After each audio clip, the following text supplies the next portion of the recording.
김기춘 전 비서실장이 법원에 특히 뭐 헌재도 그렇고 대법관도 그렇고 사찰도 그렇고 이 법원을 장악하려는 시도가 있었다는 얘기가 계속 있었고 저희도 지난 시간에 다뤘잖아요.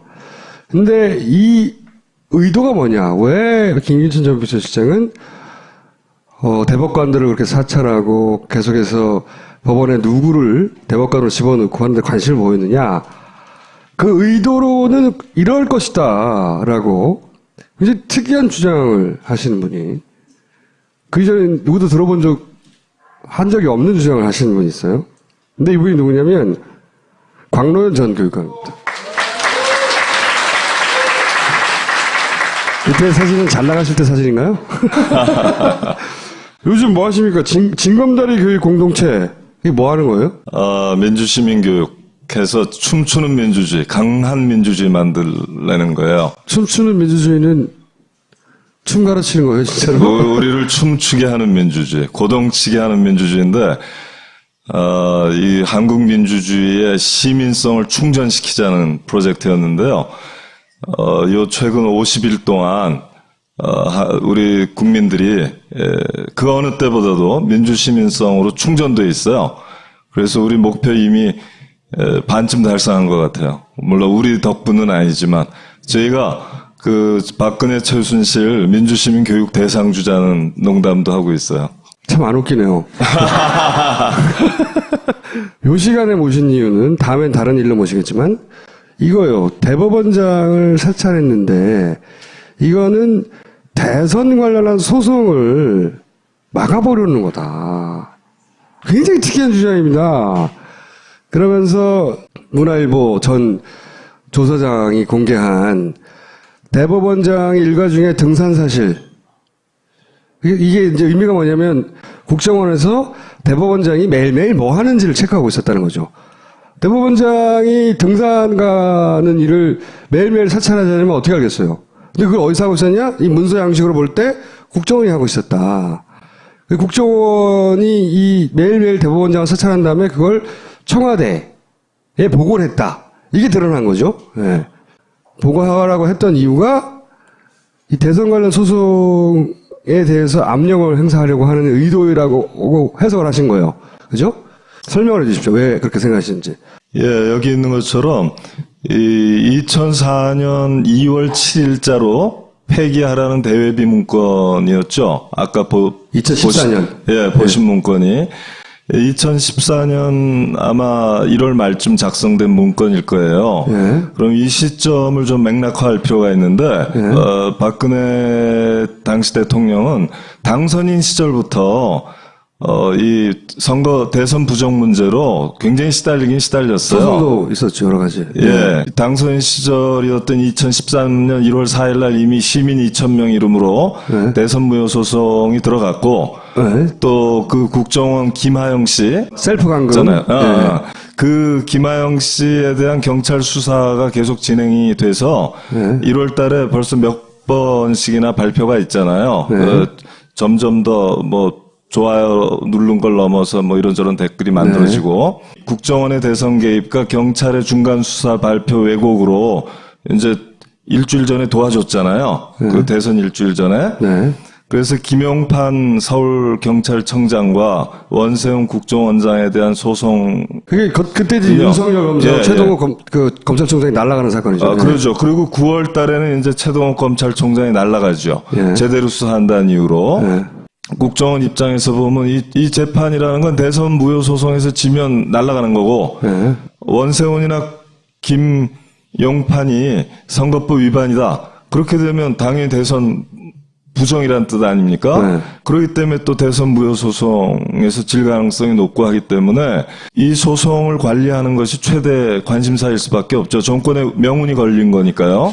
그거를 키를 쥐고 있는 사람이 대법원이죠. 왜냐하면 김용판 서울경찰청장이든 원세훈 정보원장이든 결국은 대법원에서 마지막 판결을 하지 않습니까? 선거법 위반 여부를 판결하게 돼 있고 대선 무효 소송은 아예 처음부터 대법원의 단심 소송이에요. 왜냐하면 대통령이 가짜 대통령인지 진짜 대통령인지를 가리는 거잖아요. 그렇기 때문에 이건 선거 끝나고 6개월 내에 끝내도록 되어 있습니다. 안 그러면 말이 안 되잖아요. 이거 1년, 2년씩 끌면 이미 완벽하게 굴러가는 정권이잖아요. 장악을 해버리죠. 다 장악되고요. 그거를 어떻게 무효라고 할 수 있습니까? 그러니까 하기 너무 어려운 거거든요. 결국은 당선인 시절에 수사해서 당선 초기에, 그러니까 취임해서 한 4, 5개월 안에 끝을 내야 되는 거예요. 그런 취지예요. 그래서 일단 대법원에서 이거를 6개월 내에 안 하고 김용판, 원세훈 재판 결과를 보고서 판단하겠다라고 결정한 순간 사실 대선 무효 소송은 봐주겠다는 뜻이 있는 거나 마찬가지입니다.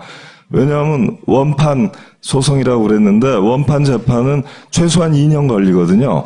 1, 2, 3심 지날래니까. 그럼 2년 후에 무슨 수로, 무슨 배짱으로 대법원에서 꽝꽝꽝 무효라고 할 수 있어요. 그 얘기는 원판 소송에서 대법원이 사실은 적어도 선거법 위반 혐의에 대해서 무죄를 줘야 된다는 거예요. 그런 결정하고 다 연관이 돼 있고, 그래도 혹시 모르니까 국정원으로서는 뭐 엄청나게 이 사건들을 봐야 되고, 결국 대법원장과 대법관에 대한 사찰 필요성, 좀 약점을 잡고 허물을 꽉 잡고 있어서 정 필요하면 치사하지만 압력을 행사할 수 있는 그런 가능성을 확보하려고 했겠죠. 지금 여기 나온 것도 뭐, 주중 재판 뭐예요? 네. 금요일 날. 일과 중에 등산을 해서 그게 알려져서 대법원장이 곤혹스러워한다. 진짜 별거 아니에요, 우리한테는. 근데 이게 이제 보고 내용이 되는 거고. 이 정도도 보고했으니까 뭘 보고 안 했겠어요? 보고를 많이 했겠죠. 그렇죠. 그 김영환 민정수석의 업무일지에 적힌 것만 가지고 알고 있는 건데 거기는 대법원장과 춘천지법원장만 사찰 내용이 나오는데 이 문서에는 문서에는 예?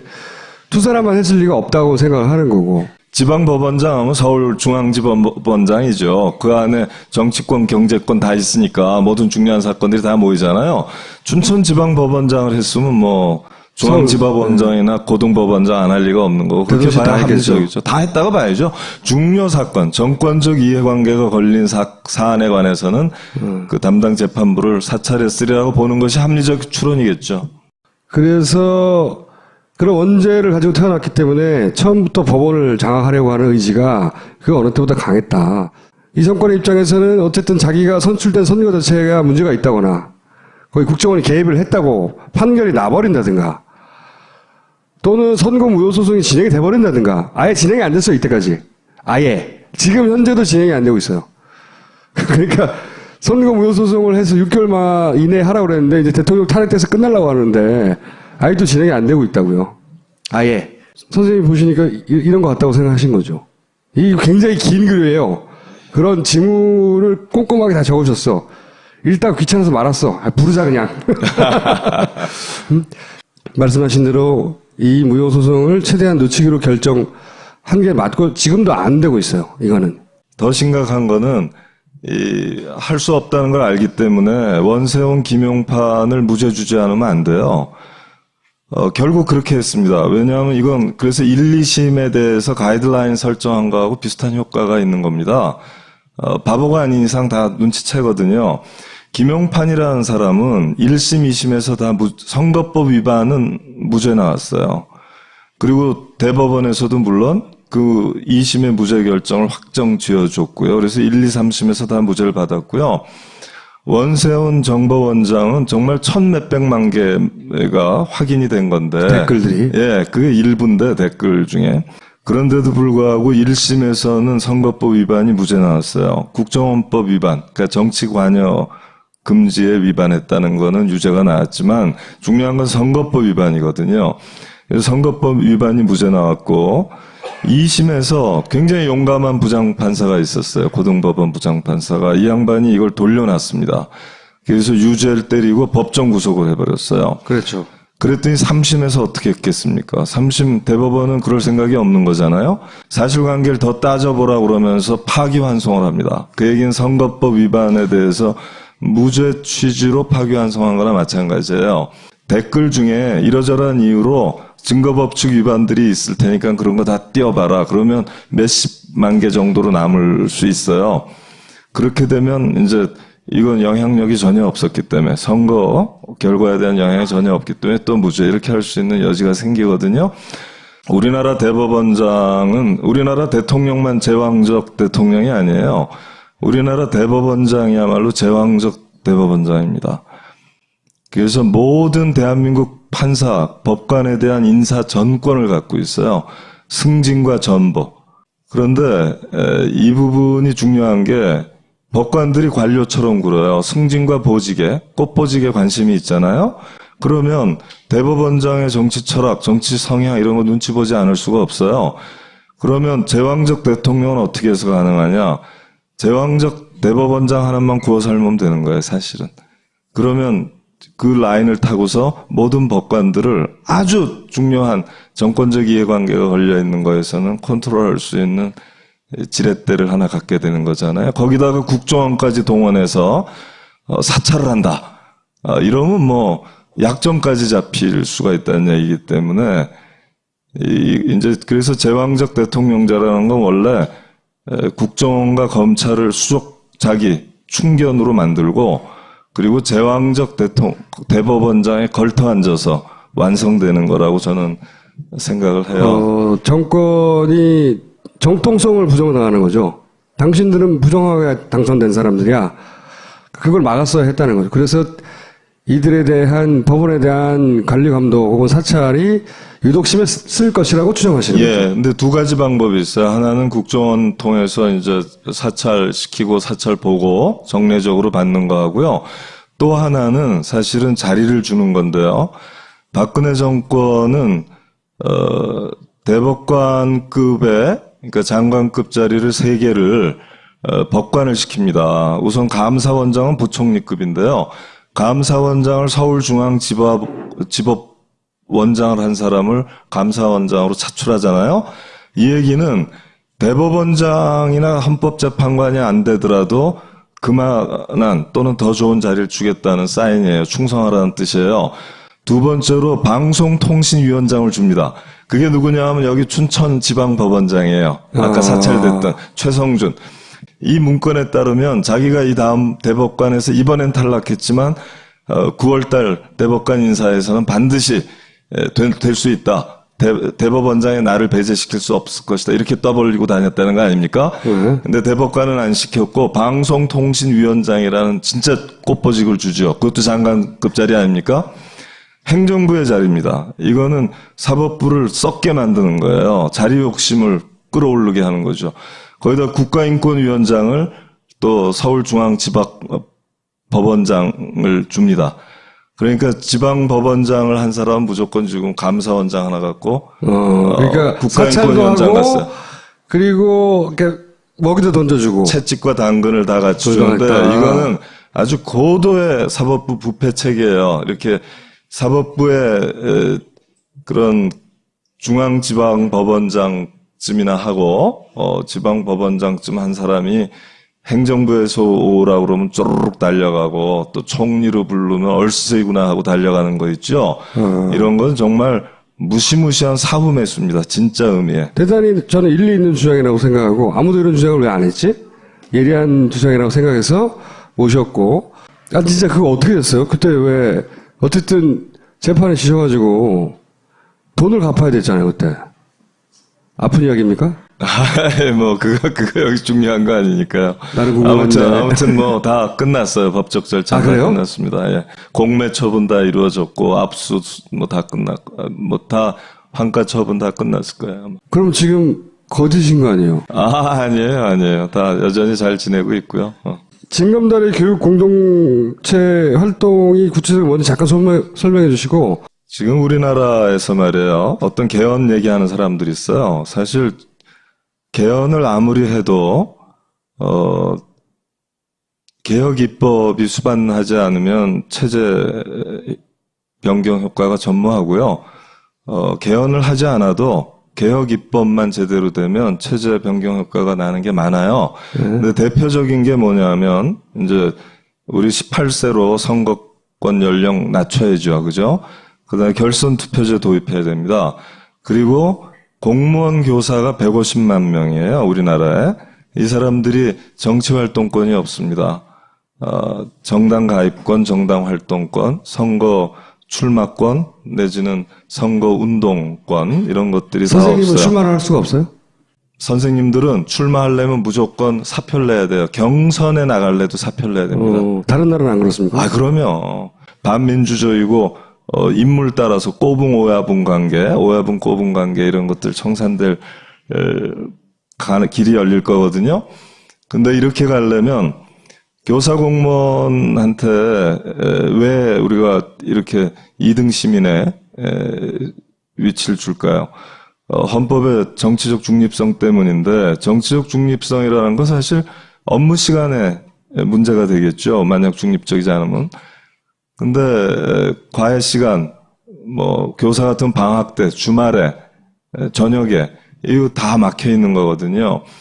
그래서 정말 필요한 거는 교사가 수업 시간에 이제 아이들한테 자기의 정치적 신념이나 견해를 막 주입하고 그걸 설득하고 강요하고 교화시키고 이런 거 안 되겠죠. 그죠?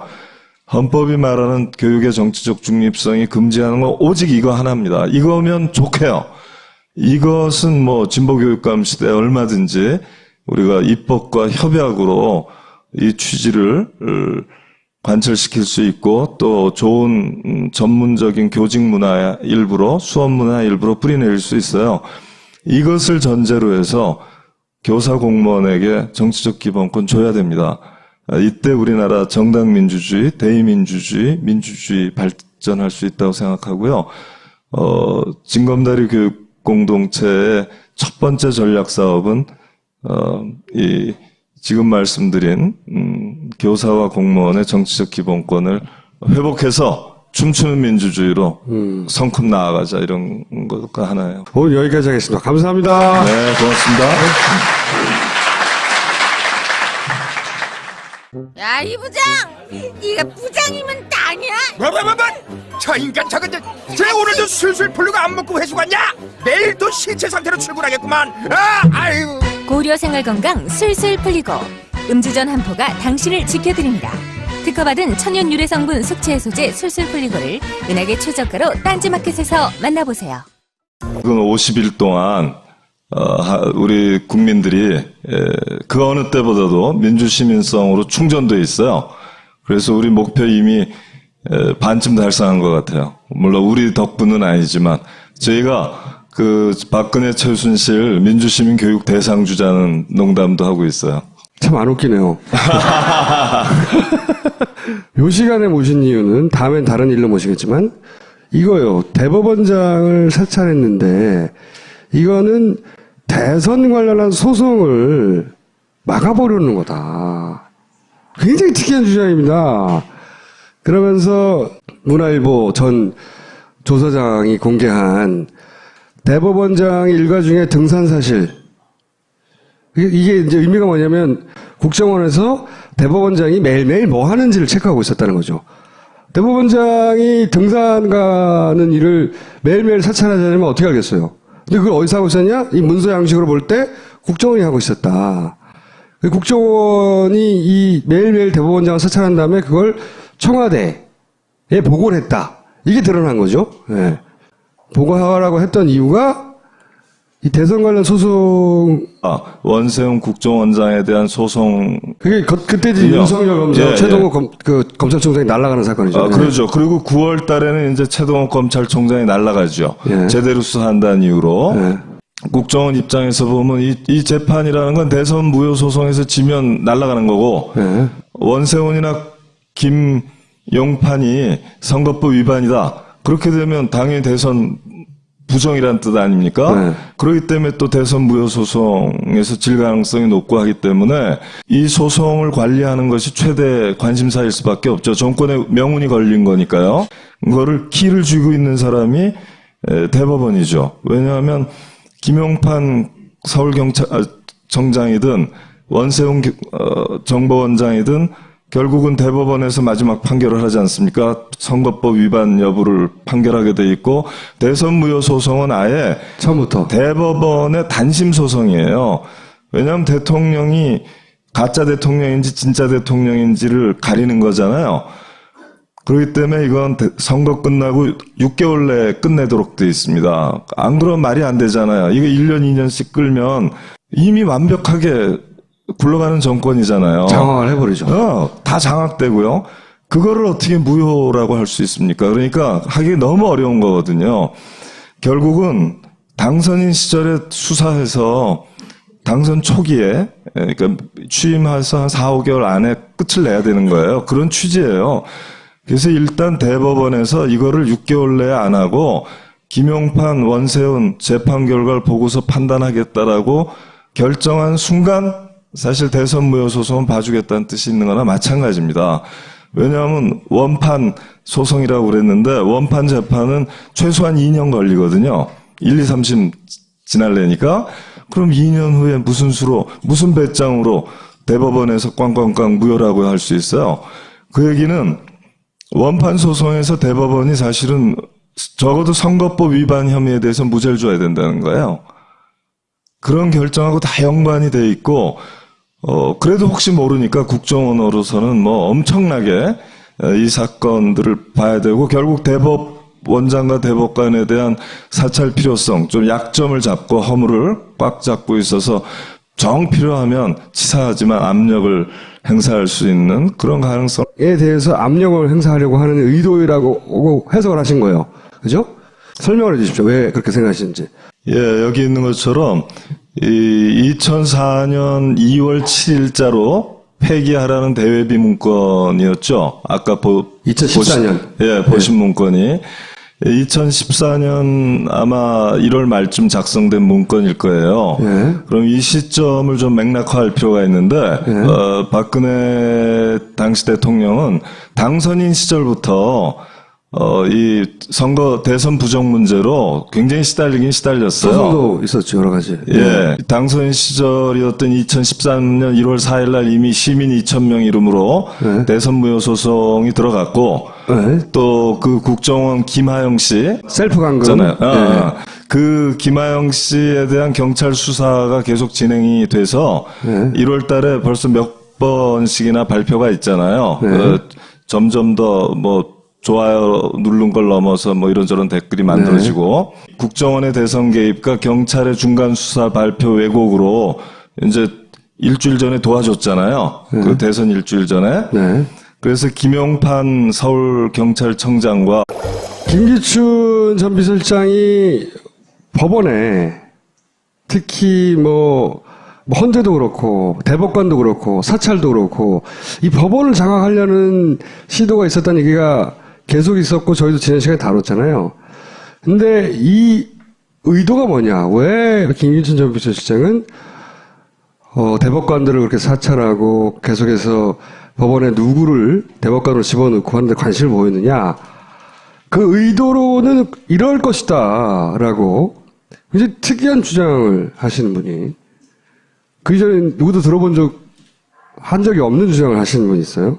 근데 이분이 누구냐면 광로연 전 교육감입니다.